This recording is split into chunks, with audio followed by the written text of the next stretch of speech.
More attacks on INEC offices as its Enugu headquarters was attacked today, and part of it will set ablaze. We look at what has become a siege on the electoral umpire.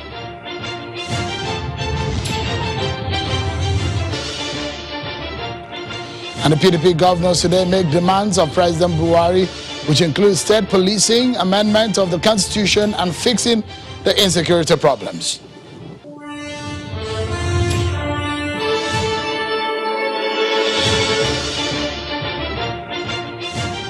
Hello everyone, and welcome to Politics Today, live on Channels Television. I'm Sean Wakimbale, Channels Television's global headquarters here in Lagos, where state governors are making more demands on tasking the Buhari-led federal government on the state of the nation. The latest demands are coming from the Forum of PDP governors. The governors of the main opposition party have asked President Buhari to take practical steps on the worsening security situation and collapsing economy of Nigeria. The governors of the PDP asked President Buhari to immediately send an executive bill to the National Assembly to amend the Nigerian constitution to devolve more powers to the state with respect to security arrangements, culminating in some form of state policing and the general security architecture. They also ask him to summon an immediate meeting of the Nigerian Police Council, as well as adopt the position recently put forward by the Southern Governors Forum to adopt ranching as the most viable solution to herders and farmer clashes in Nigeria. They're also asking the president on the issue of restructuring of the Nigerian Federation to devote more powers and functions to the state and perform of various civil institutions to achieve efficiency and equity for all sections of Nigeria.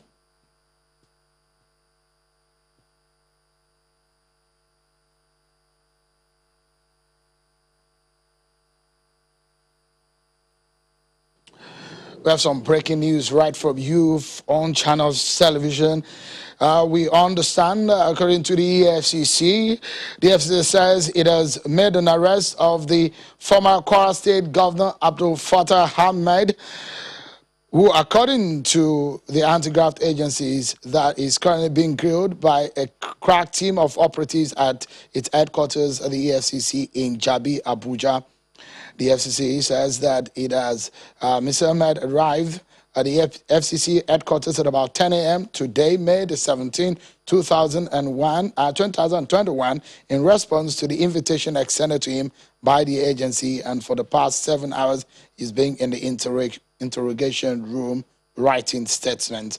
The FCC says it is questioning him over funds to the tune of 9 billion naira and some of the activities during his time as Commissioner for Finance in the administration of former Governor Bukola Saraki and at the time as Governor of the state. Breaking news right here, EFCC says it has in its custody the former Governor of Kwara State, Abdul Fattah Ahmed.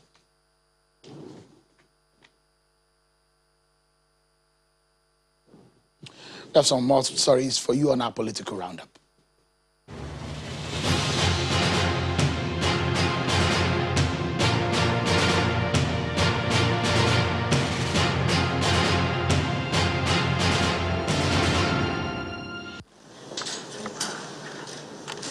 The Office of the Vice President, Professor Yemi Osinbajo, has distanced itself from a website soliciting support for him to run for president in 2023.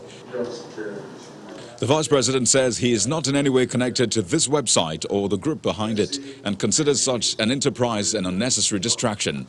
The VP's office says Professor Osinbajo has not declared any interest whatsoever in the 2023 election, but is rather focused on working in his capacity as Vice President in the current administration to address all the compelling issues in the country and concerns of Nigerians, including finding effective and lasting solutions to the security challenge.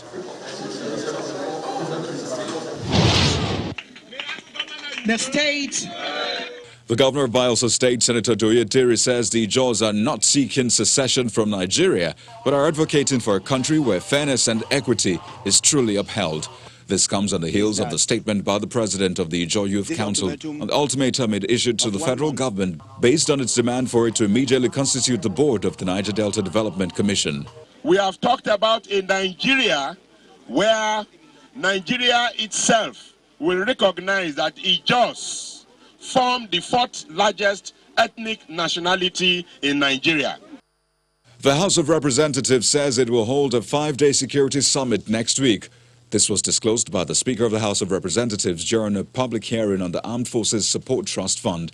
The summit, according to the Speaker, who was represented by Majority Leader Honorable Adodoguwa, is expected to generate solutions to the security challenge in the country.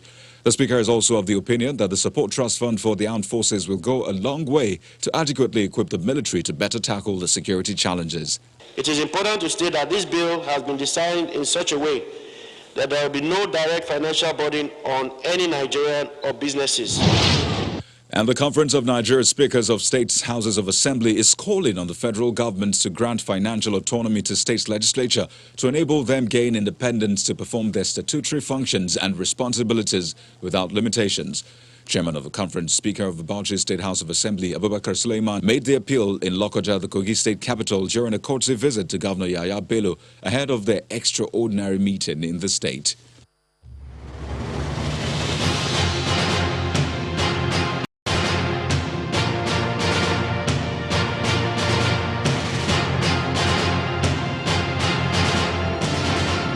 The breaking news we're following for you right here on Channels Television.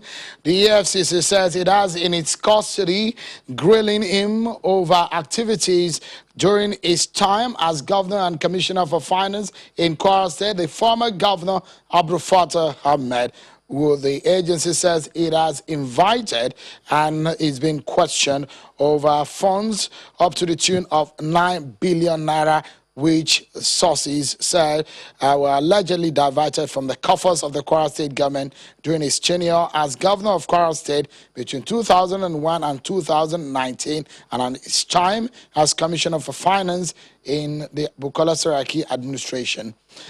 The spokesperson of the EFCC confirms that the former governor responded to the commission's invitation but declined further comments.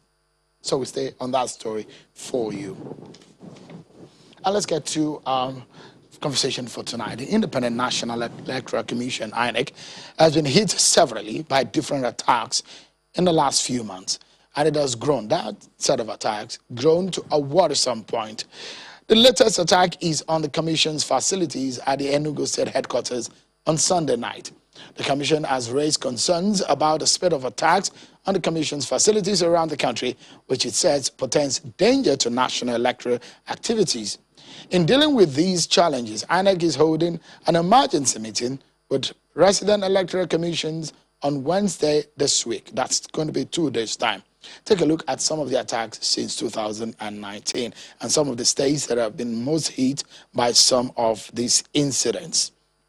There is a timeline of some of these attacks too. You can see there on the map the states that are being affected by some of these attacks. We do not know the extent of some of the impact of the attacks, but let's take a look at some of the timeline. Since before the 2019 election, some of these attacks have happened. In some states, it has happened more than once. So if you look at it, from the 10th of February that we can make, we can track right here on Channels Television, from Plateau, most of the attacks happened on local government offices, except for the ones that we saw at the FCT and in Enugu, where the headquarters of the INEC was attacked. So if you look at it, from the 10th of February in Aboyi, on the 9th of March, these are the ones that happened in 2019. They flip the page to other attacks that we've seen in 2019 to River State, to Anambra State, from Anambra State to Ebonyi, Imo, FCT, Abia, Ondo, twice in Enugu, twice in Abia. In Kano it has happened also. In Akwa Ibom it has happened, up until the one that we saw yesterday night on the headquarters of INEC in Enugu.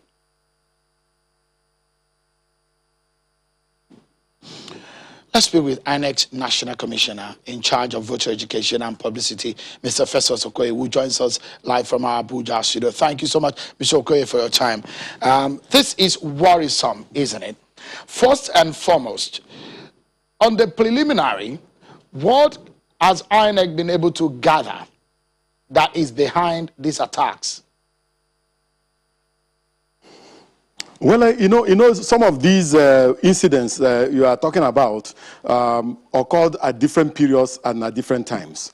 But these recent ones that happened, we have not been able to, pin down the motives for these attacks. But we have done what we are required to do by making sure that those incidents are reported to the police and to the fire service, and then it is their responsibility to carry out investigation relating to some of these attacks. But in truth and in fairness, we cannot say that we know the motives for these particular attacks. If you look at all these attacks, 14 of them that we can track right here are based on our investigation and or what we can lay our hands on. Out of the 14 incidents, 7 of them have happened in southeast states, from Ebonyi to Enugu, Abia, Imo, Anambra. Virtually all the southeast states have had one attack or the other. Is there any reason you think, from the Commission's point of view, that these attacks have happened, 50% of it in the southeast states? Well, I'm really not in a position to make a conjecture or profile some of these attacks in relation to some of them happening in the southeast. Yes, I know that there were some of the attacks happened either immediately after an election or immediately or after a particular election. There were also attacks in some of our facilities during the NSAS protest. So that one is understandable, and that one we can understand because there was a national security challenge at that particular point in time. But these 3 attacks, or 4 attacks rather, that took place in May, we are unable to make a determination on why these attacks occurred, because most of them occurred in the night, and given also the challenge the security agencies are having in some of the states in the southeast, it's really, really difficult for us to make a determination on the reasons behind this systematic and coordinated attacks at INEC offices, especially in the southeast and south of recent. So you took it out of my mouth. So I was going to say, does the Commission feel this is a coordinated and orchestrated attack on the institution? Well, the Independent National Electoral Commission and its offices are national assets, and they represent the symbols of our democracy. So we really do not know the motives behind some of these attacks. We don't even know what the people who are attacking our offices want, because in most of these places that these attacks have occurred of recent, there are no elections coming up in any of those states, and even the elections we have had recently in terms of by-elections did not take place in some of these local governments where these attacks are happening.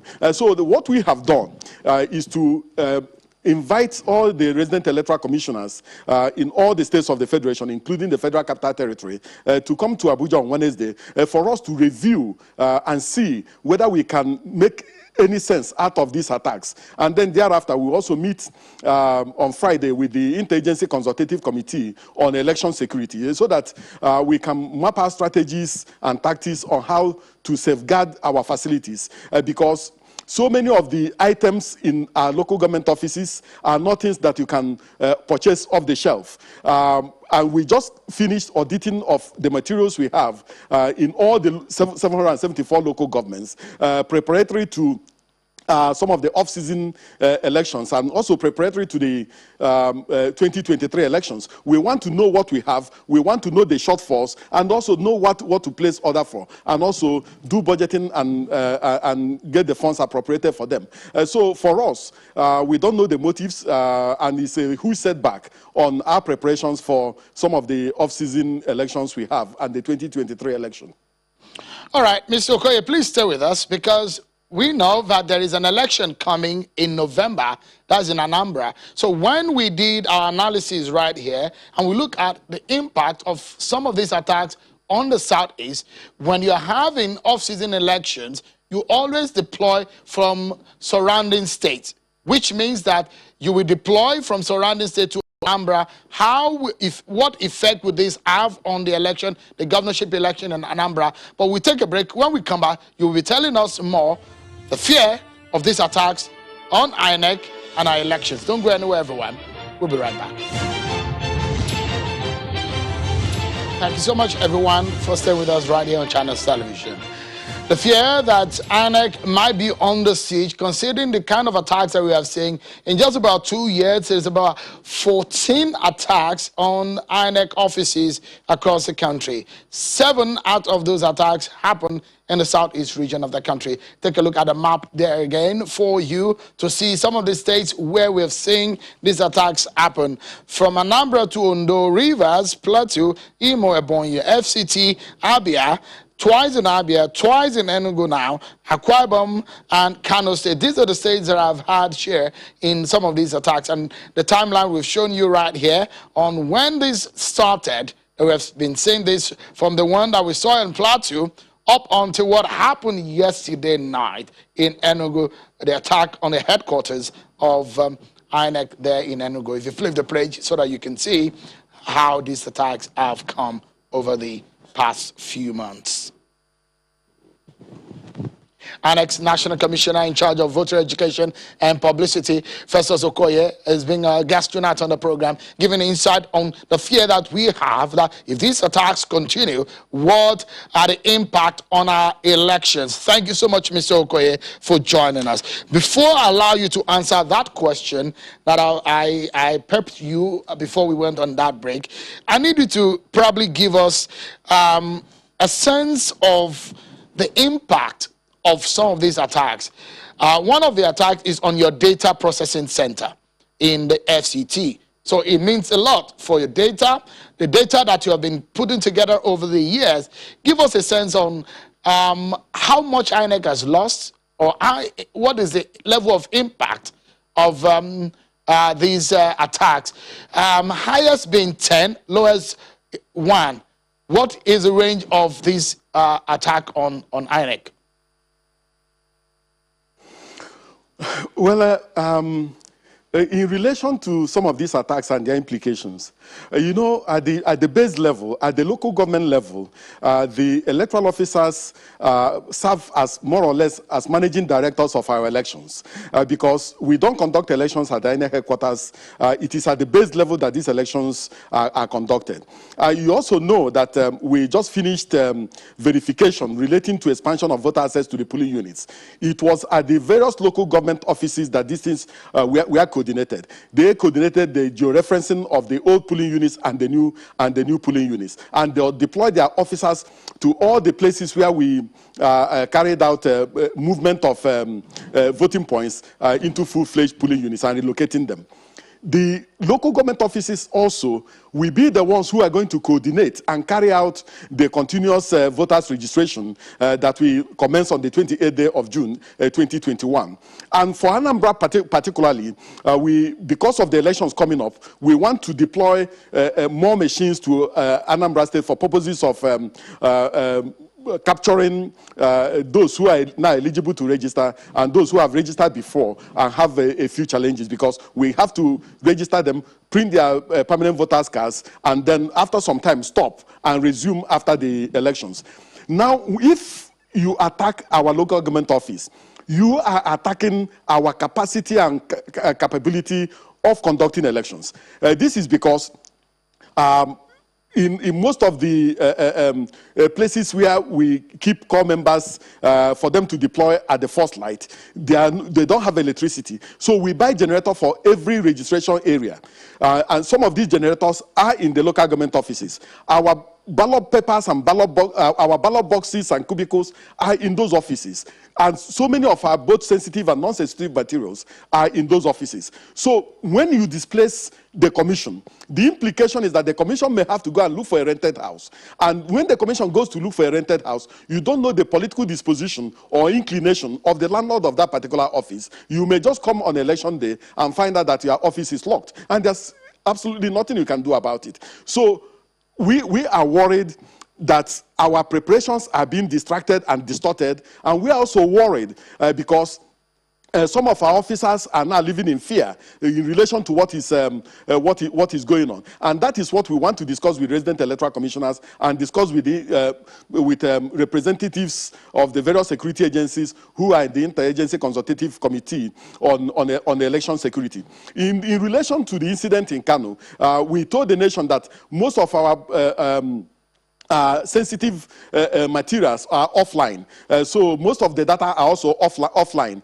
and we have a central place where some of these data are stored and can be retrieved. But there is no doubt whatsoever that what is going on is unacceptable. What is going on is going to divert the attention of the Commission from early preparations for the 2023 election and for the off-season elections that we are organizing, and that is why we are calling for this high-level meeting with our resident electoral commissioners and with the various security agencies so that we can put heads together, make a determination on what is happening, and then plot the way forward in terms of safeguarding these national assets and symbols of our democracy.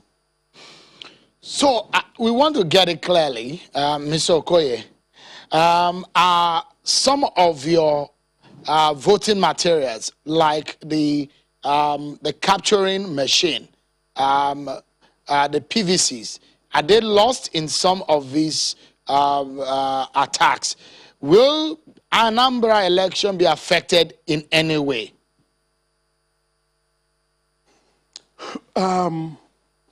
There are some sensitive materials that we do not leave at the local governments, at our local government offices, because they are sensitive. But there are some materials that are in our state offices that are of high national security, that have high national security implications.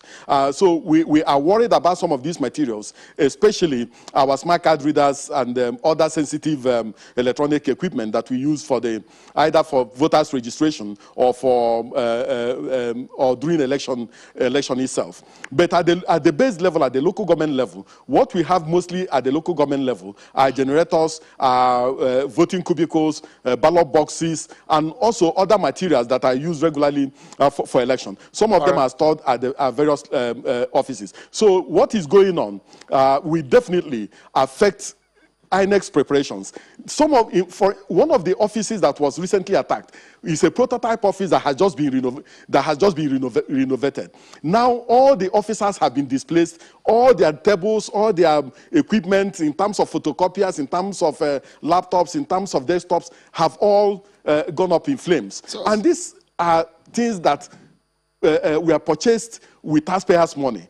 And so I believe that we must find ways and means of protecting these offices because, as I said, they are national assets and symbols of our democracy. Yeah, and quickly elections before we cannot take place without these local governments. Quickly before we close, a quick one. The location of some of the offices, are they also suspect in some of the, because I know in most of the offices that I've visited across the country, they are the end part of town.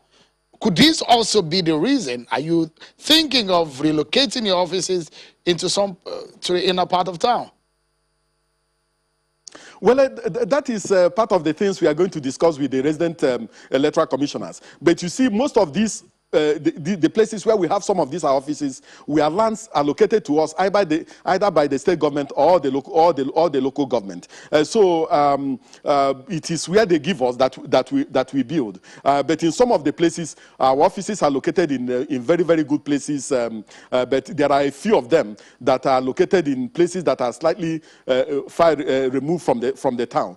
So it's part of the issues we are going to deliberate on. On a final note, and in perhaps just 30 seconds, Mr. Okoye, if you can tell us, you've increased polling units in Anambra State from 4,608 to 5,720. You've created an additional over 1,000 in addition.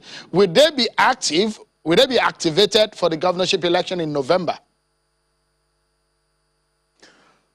It's a possibility. It's a possibility that the moment the commission meets to verify all the reports we have from the various states, and we're able to authenticate them, there is a possibility that the new polling units will be active during the Anambra governorship election, because we still have some time before the elections, because we are going to conduct voters registration in some of those new polling units.